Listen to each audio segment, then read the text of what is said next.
मुख्यमंत्री योगी आदित्यनाथ और स्वामी अवमुक्तेश्वरानंद के बीच फिर जुबानी जंग तेज हो गई है। शंकराचार्य स्वामी अवमुक्तेश्वरानंद ने मुख्यमंत्री योगी आदित्यनाथ के बयान पर पलटवार किया है।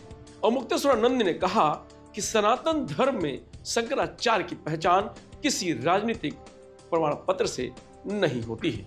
सरकार या कोई राजनीतिक दल यह तय नहीं करेगा कि शंकराचार्य कौन होगा। अवमुक्तेश्वरानंद ने कहा कि सनातन में ऐसी कोई परंपरा नहीं है कि कोई मुख्यमंत्री या सरकार प्रमाण पत्र देकर शंकराचार्य नियुक्त करे। उन्होंने कहा कि सपा ने शंकराचार्य को मारा था, आप भी मार चुके हैं, मतलब सपा ने जिसे मारा उसे हम भी मार सकते हैं। अगर यही परिभाषा है तो सपा से अलग कैसे हो सकते हैं आप? जो अहंकार 2015 में अखिलेश यादव के माथे पर चढ़ गया था, वही अहंकार मुख्यमंत्री योगी आदित्यनाथ के माथे पर चढ़ गया है। अखिलेश यादव तो बर्बाद हो गए हैं, अब इनका देखिएगा। शंकराचार्य ने कहा कि गोरखपुर की वाणी में स्पष्ट है कि जो योगी बन गया उसे राजपाट से दूर रहना चाहिए। राजा योगी बन सकता है, लेकिन योगी फिर से राजा नहीं बन सकता है। तो सवाल यह है कि अगर आप योगी हैं, विरक्त हैं, तो मुख्यमंत्री सत्ता स्वीकार कैसे कर रहे हैं? अरे आप क्या समझते हो, ये वसुधा जो है खाली है, यहाँ कोई है ही नहीं, केवल एक आदित्यनाथ योगी आ गए जो रिश्तेदारी निभाते हुए धीरे से मठ में घुस गए और उसके बाद रिश्तेदारी निभाते हुए सीधे मुख्यमंत्री पद पे आके प्लांट हो गए। वही योग्य है, इसके अलावा तो कोई योग्य संसार में है ही नहीं है। ये कहाँ की परिभाषा आप लोगों ने कर ली? ये देश बहुत उर्वर है, यहाँ पर एक से एक विद्वान, एक से एक कर्मठ लोग हैं, एक से एक योग्य लोग हैं। आप उनको मौका तो दीजिए। ये जाली लोग, ये पाखंडी लोग आकर के बैठ गए हैं, अच्छे लोगों को पीछे इन्होंने दलित कर रखा है। जिनको वो समझते हैं कि ये शंकराचार्य जी ऐसे होते हैं, वैसे बता दें। जो उनका समर्थन करे वही शंकराचार्य, जो सनातन धर्म की बात करे वो शंकराचार्य ही नहीं होता है। ये जो परिभाषा लेकर के आए हैं, ये परिभाषा आज के पहले कभी नहीं रही। सनातन धर्म में शंकराचार्य वो होता है जो सनातन धर्म के लिए कार्य करता है।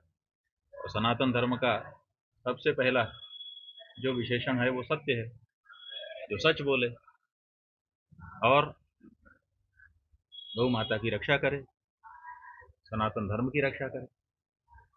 तो कौन है उनकी दृष्टि में शंकराचार्य? एक बात।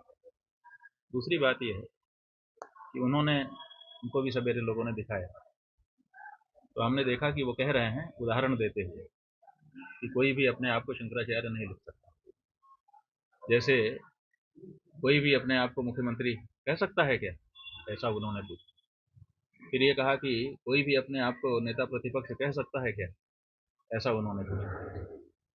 इतनी सही बात। लेकिन हमारा सवाल इसी पर है कि आदित्यनाथ जी ये बताएं कि कोई भी अपने आप को मुख्यमंत्री नहीं लिख सकता, लेकिन आदित्यनाथ अपने को मुख्यमंत्री लिखेंगे कि नहीं लिखेंगे? माता प्रसाद जी अपने को नेता प्रतिपक्ष लिखेंगे कि नहीं लिखेंगे? लिखेंगे ना। तो कोई भी नहीं लिख सकता, एकदम सही है। लेकिन जो शंकराचार्य है वो भी अपने आप को शंकराचार्य नहीं लिख सकता। ये उसमें से कहाँ से आप निकाल ले रहे हो? दूसरी बात यह है कि उनका जो भी बयान है, हमने देखा, आप उसको ध्यान से देखेंगे तो ये बताने की कोशिश है कि हम प्रमाण पत्र देंगे जिसको वही शंकराचार्य होगा। और ऐसी तो कोई अपने यहाँ न तो विधि व्यवस्था है, न तो ऐसी कोई परंपरा है कि कोई प्रदेश का मुख्यमंत्री जिसको कह दे कि वही शंकराचार्य है, वही शंकराचार्य होगा। तो ये बहुत आपत्तिजनक बात है कि कोई मुख्यमंत्री सदन में खड़ा होकर के, अगर बाहर सड़क पर भी होता तो हम एक बार उपेक्षा कर देते कि चलो भाई कुछ भी बोल दिया, नेता है, ये तो झूठ साँच करता ही रहता है। लेकिन उत्तर प्रदेश के लोकतंत्र के मंदिर में, सदन में, विधानसभा भवन में, वहां पर खड़ा होकर के वो बोल रहा है ऐसी बात। क्या ये सही है कि शंकराचार्य का निर्माण भारतीय जनता पार्टी करेगी या उत्तर प्रदेश की सरकार करेगी, या वो प्रमाण पत्र देगी किसी को? और जिनको उन्होंने प्रमाण पत्र दिया है, स्वामी वासुदेवानंद जी को, बार बार उनका चित्र आया है वासुदेवानंद जी को मिलते जुलते का, और शंकराचार्य जी से आज मैं मिला, ये बात शंकराचार्य जी कह करके। तो जिनको वो शंकराचार्य कह रहे हैं सुप्रीम कोर्ट ने उनको रोक रखा है। दरअसल शुक्रवार को सदन में मुख्यमंत्री योगी आदित्यनाथ ने अवमुक्तेश्वरानंद के मुद्दे पर पहली बार खुलकर बोले और कहा कि हर व्यक्ति शंकराचार्य नहीं बन सकता है, कोई भी कानून से ऊपर नहीं है।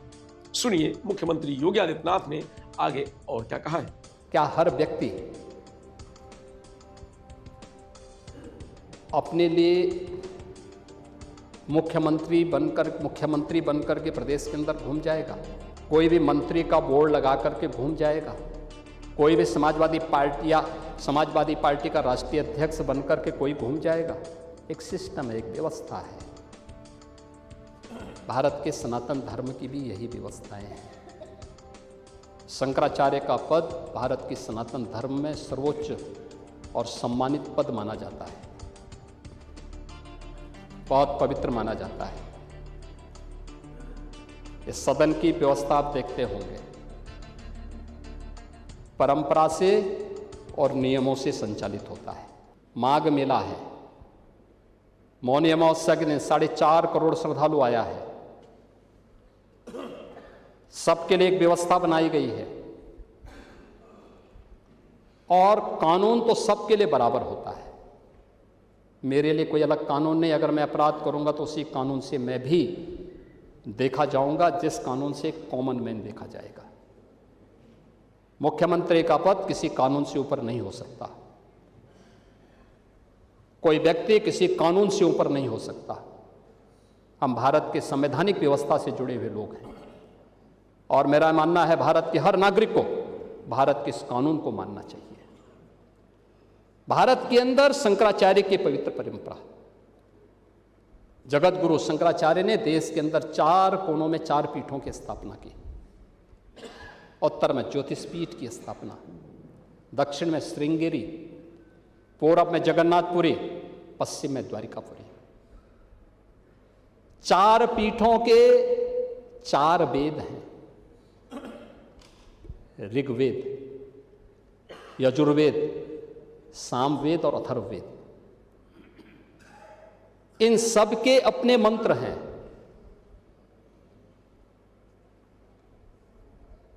ऋग्वेद,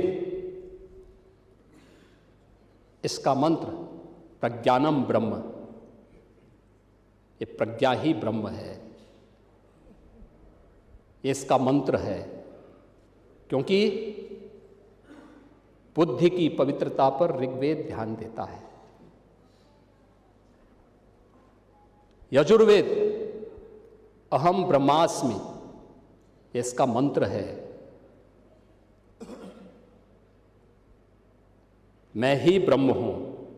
कोई भी साधक जब अपनी साधना की पराकाष्ठा में पहुंचता है तो उसको इस बात की अनुभूति होती है। यही उपनिषदों का उद्घोष भी है। सामवेद तत्त्वमसि, यानी उस आत्मा के बारे में तू ही वह है, यानी जिसको तू बाहर ढूंढ रहा वो तुझ में ही है। और अथर्ववेद अयात्मा ब्रह्म, ये आत्मा ही ब्रह्म है। ये 4 मंत्र हैं। आदि जगत गुरु शंकराचार्य ने अनिवार्य किया है, जिस पीठ के लिए जो योग्य पात्र होगा उसका मंत्र, उसका भाष्य, आज की भाषा में आप कह सकते हैं थीसिस, वह विद्वत परिषद के द्वारा अप्रूव की हुई, उसके द्वारा और फिर उस परंपरा के द्वारा उसको मान्य किया गया। हर व्यक्ति शंकराचार्य नहीं लिख सकता। हर व्यक्ति हर पीठ के आचार्य के रूप में जाकर के जहां तहां वातावरण खराब नहीं कर सकता। उन मर्यादाओं का पालन सबको करना होगा। और अगर वो शंकराचार्य थे तो क्यों आप लोगों ने लाठीचार्ज किया था वाराणसी में? क्यों FIR लॉन्च किया था? आप नैतिकता की बात करते हैं। 4.5 करोड़ श्रद्धालु जहां पर आए हों, वहां पर जो एग्जिट गेट है जहां से श्रद्धालु बाहर निकल रहा है स्नान करके, उस द्वार, उस पेंटून से, उस मार्ग से किसी को बाहर निकलने का कोई वो नहीं, क्योंकि उससे अंदर जाने का कोई प्रयास करता है तो एक नए स्टैम्पेड को जन्म देता है, वहां पे नए भगदड़ को जन्म देता है, श्रद्धालुओं के जीवन के साथ खिलवाड़ करता है। एक जिम्मेदार और मर्यादित व्यक्ति कभी इस प्रकार का आचरण नहीं कर सकता, कभी नहीं कर सकता। आपको पूछना है, सपा के लोग पूछें, लेकिन हम लोग मर्यादित लोग हैं, कानून का शासन पर विश्वास करते हैं, कानून का शासन पालन करना भी जानते हैं, पालन करवाना भी जानते हैं, दोनों चीजों को एक साथ लागू करवाना जानते हैं। फिलहाल इस खबर में इतना ही। आप देखते रहिए लोकमत हिंदी।